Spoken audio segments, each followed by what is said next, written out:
the chairperson and my co-presenters and the organizing committee for giving me an opportunity to present my paper in this platform. I, Preethi Harish Raj, consider it my honor and consider it very happy to make my presentation on this platform. And my topic is revocation of Article 370 of the Constitution of India, a critical analysis. So, going on with the synopsis, my synopsis is I would like to do with introduction, the history behind the dispute relating to addition of Article 370, background of inclusion of Article 370, documents that had a strong bearing on the introduction of Article 370, the implications of revocation, the legality as per the constitutional perspective, and the conclusion. The object of my research is to analyze whether the revocation of Article 370 is done in a constitutional way, because it has been already revoked, whether it is done in a constitutional way. The second objective is to examine whether the instrument of accession, which I'll be just discussing, sir, whether the provisions of instrument of accession has been protected.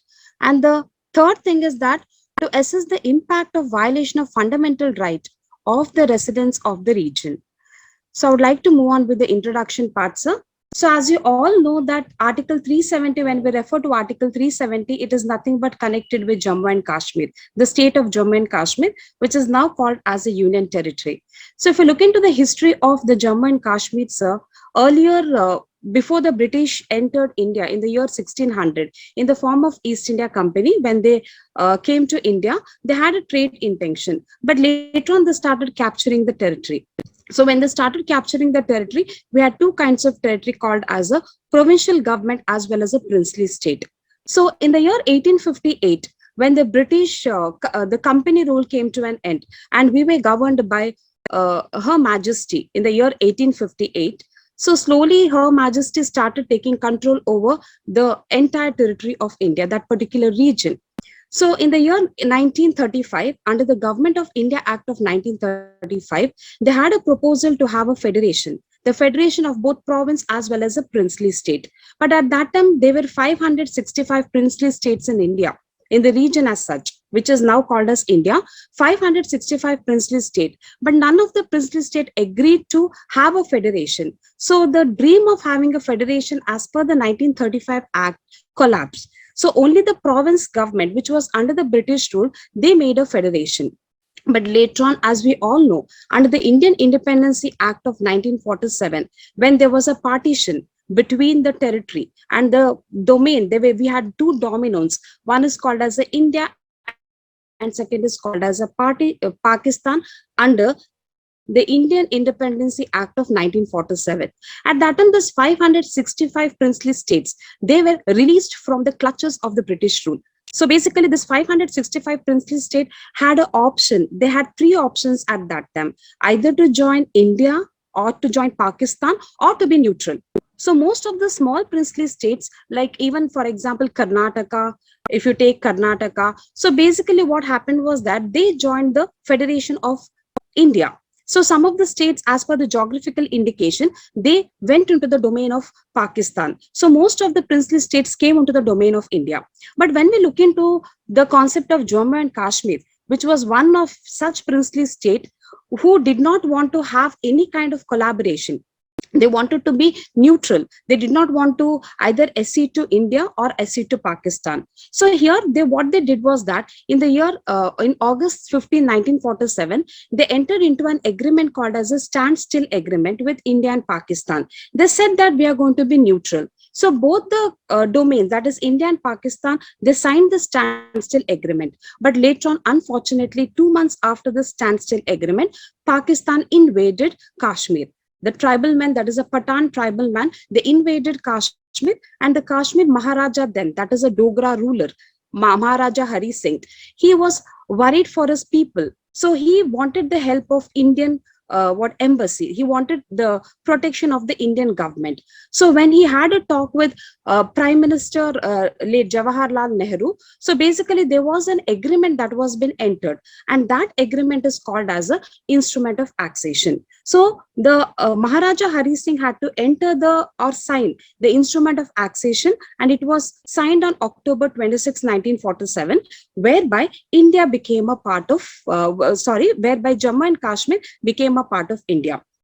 So when the constitution was been drafted by the Constituent Assembly, there was a proposal to include Jammu and Kashmir as a part of India.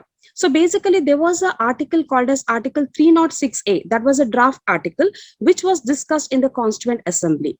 But lot of discussion happened relating to inclusion of Article 306, that is relating to Jammu and Kashmir. And they decided that Jammu and Kashmir shall be given a special status. So eventually, Article 306A was been converted into Article 370. So Jammu and Kashmir got a special status in the Constitution of India under Article 370. If you look into other princely states, they come under Article 371 of the Indian Constitution, but only Jammu and Kashmir comes under Article 370 of the Indian Constitution as such.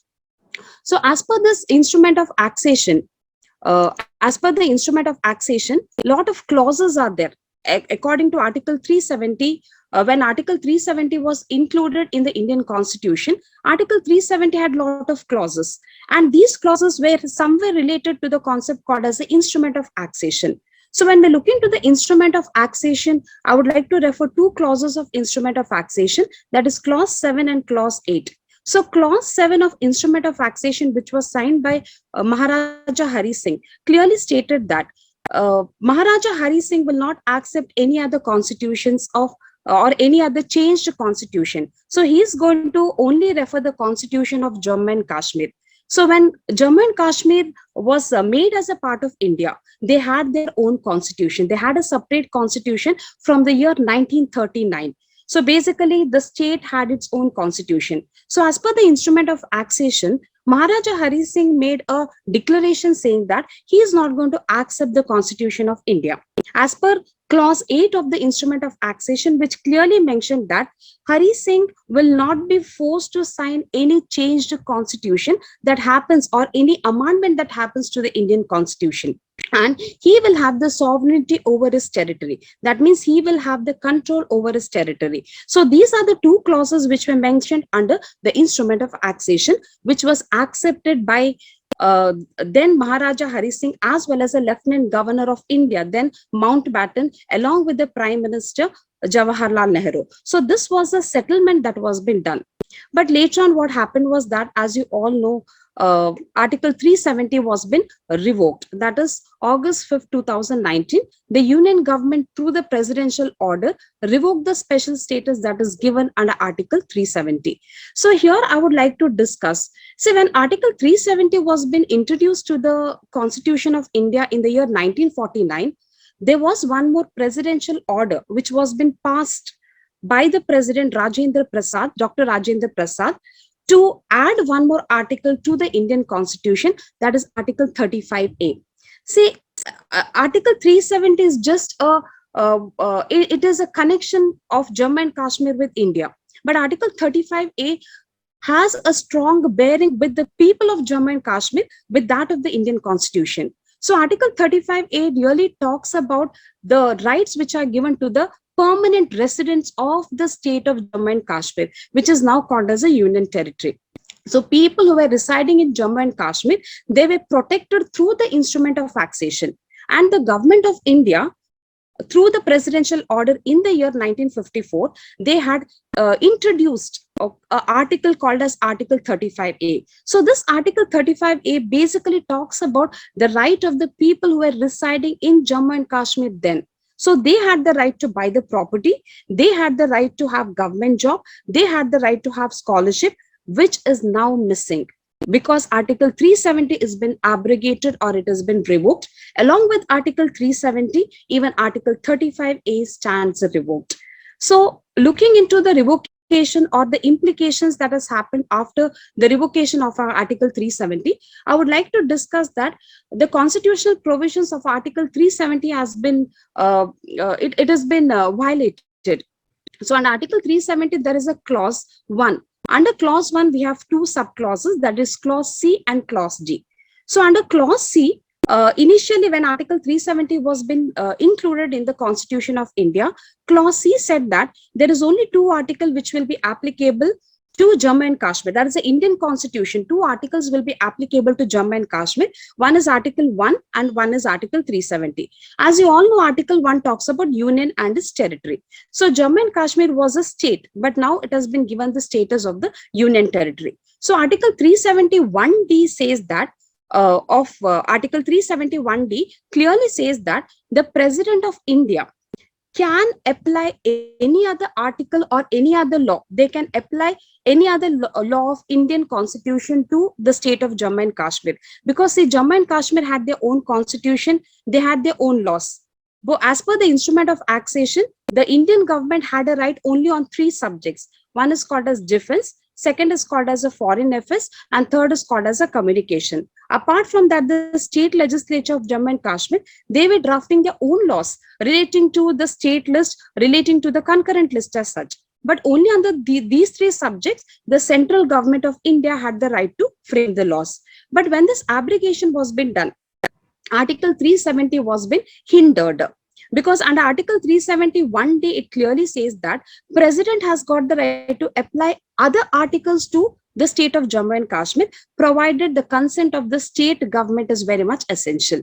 I would here stress upon the point saying that when abrogation was been done or when the revocation was been done, the Jammu and Kashmir did not have an assembly. It was under the presidential rule. In the year 2014, the election was been done, but later on the election was been cancelled because the BJP removed its support from the government. So it was under the presidential rule when the revocation happened. So clause 1D has been violated. Apart from that, when you talk about Article 35A, as I told you, automatically Article 370 has been revoked. Along with that, the connected article, Article 35A also stands revoked as such. So when we look into, there is one more clause I would like to refer over here, that is Article 370 Clause 3. So Article 370 Clause 3 of the Constitution of India clearly says that the President has the right, he has got the right to remove or modify Article 370. He has got the right to do it, but there is a provision over there. The provision says that recommendation of the Constituent Assembly of Jammu and Kashmir is very much essential.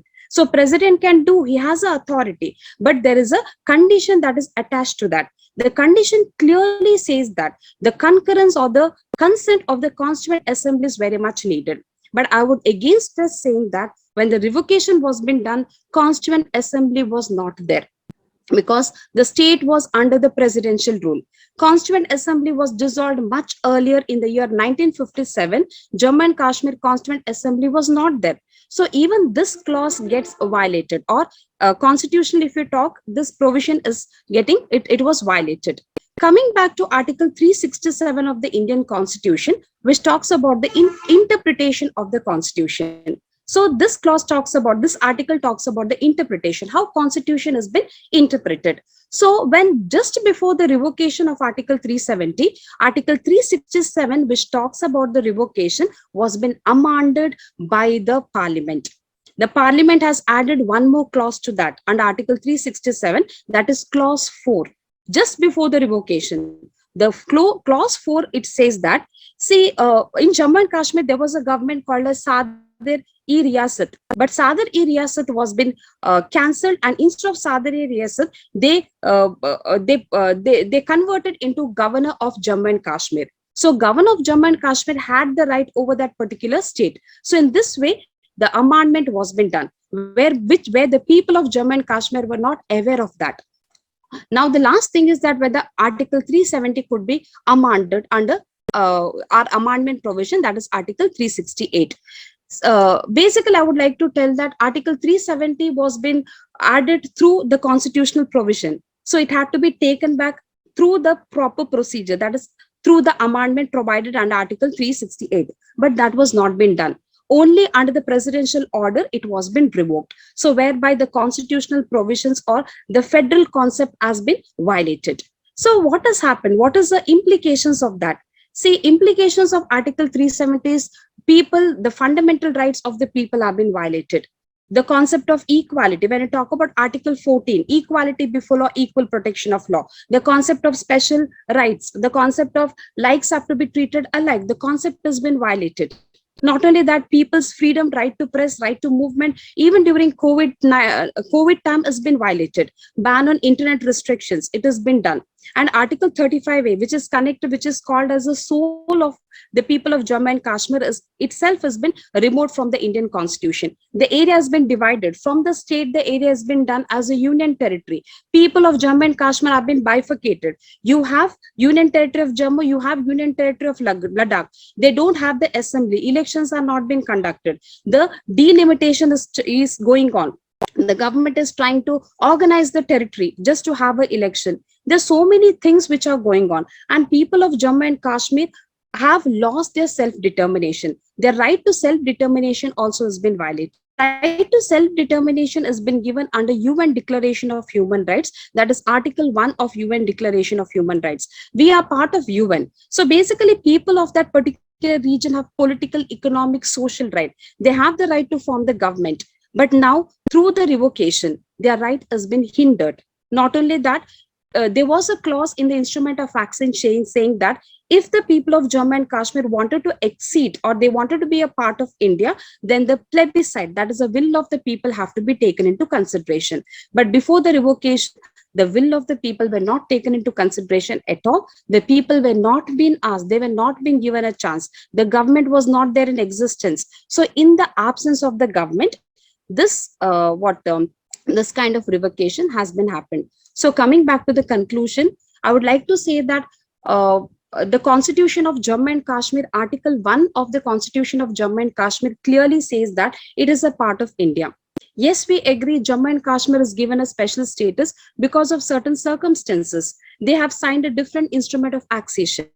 But later on, what happened was that I think the government could have done in a better way. They would have asked the will of the people. They could have taken the will of the people, but that was missing. Not only that, the state has been come down to union territory controlled by the central government.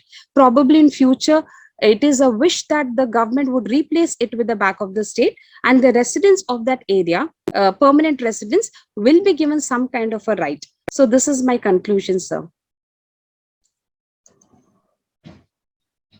Well done, Preethi Harish Raj. Very much illustrative presentation. Thank you, sir.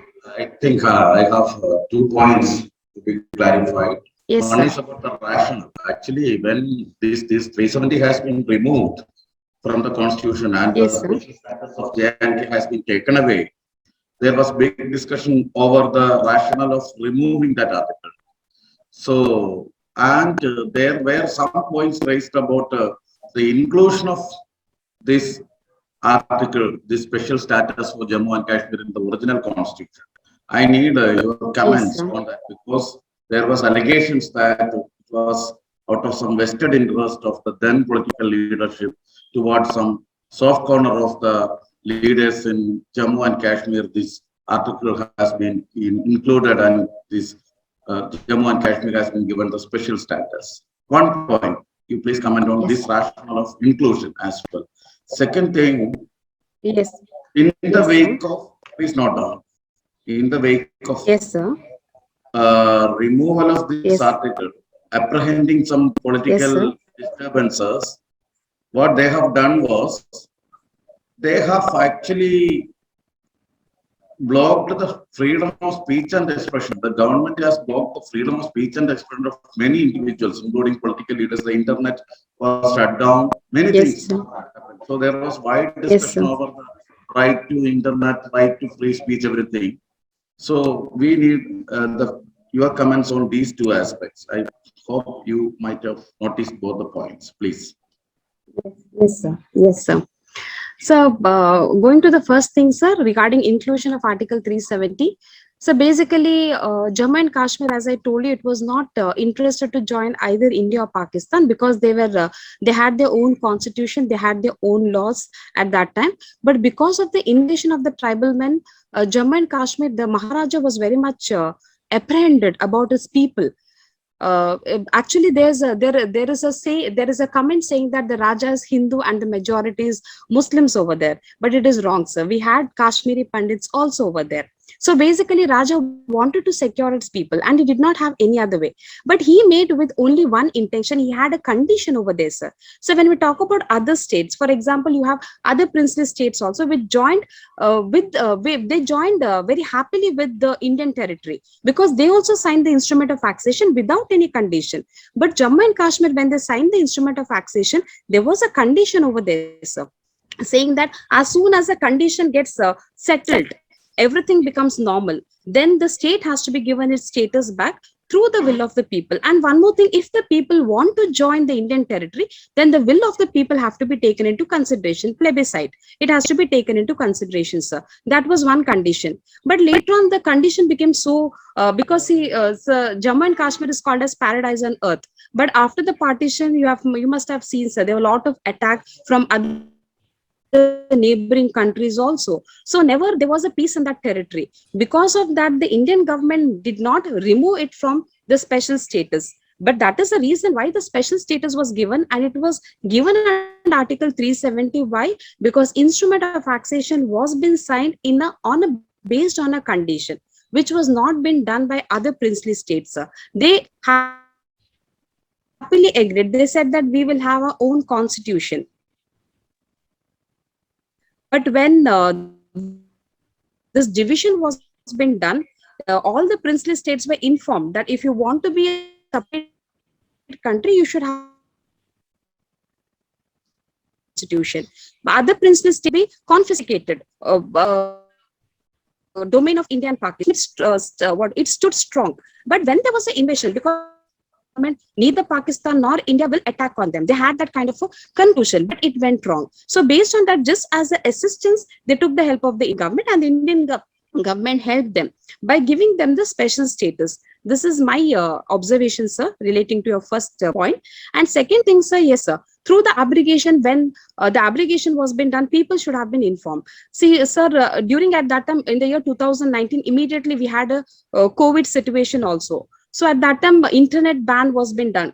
At that time, medical assistance and education was been done online. Everything went online. Your medical assistance, your education, everything. But suddenly, when there was a blockage, and people of Jammu and Kashmir were not given 4G internet, sir. They were just given 2G internet. And with 2G internet, nothing will happen, sir. You will not get any kind of information. So a lot of hazard happened. People lost a lot of connectivity. The family bonding has been lost. The health of the people was been taken away. They were not informed. Basically, the government was scared.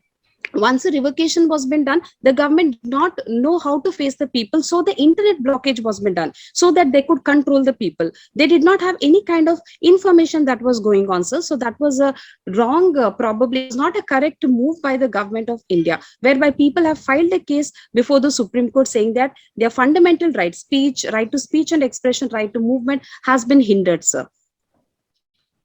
Okay.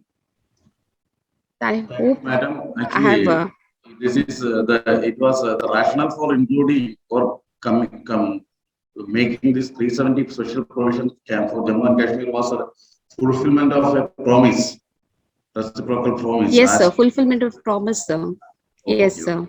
joining the Indian Union, and Yes, sir. you do agree with the point that in no situation curtailment of the freedom of speech and expression or movement of people cannot be justified. In no situation it can be justified. No. But Yes, sir. There we should do be not have any. reasonable. Yeah.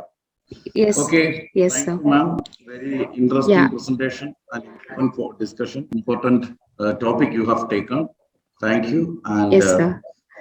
if you are remaining there, we will be moving to the next session that is only having one Yes, paper.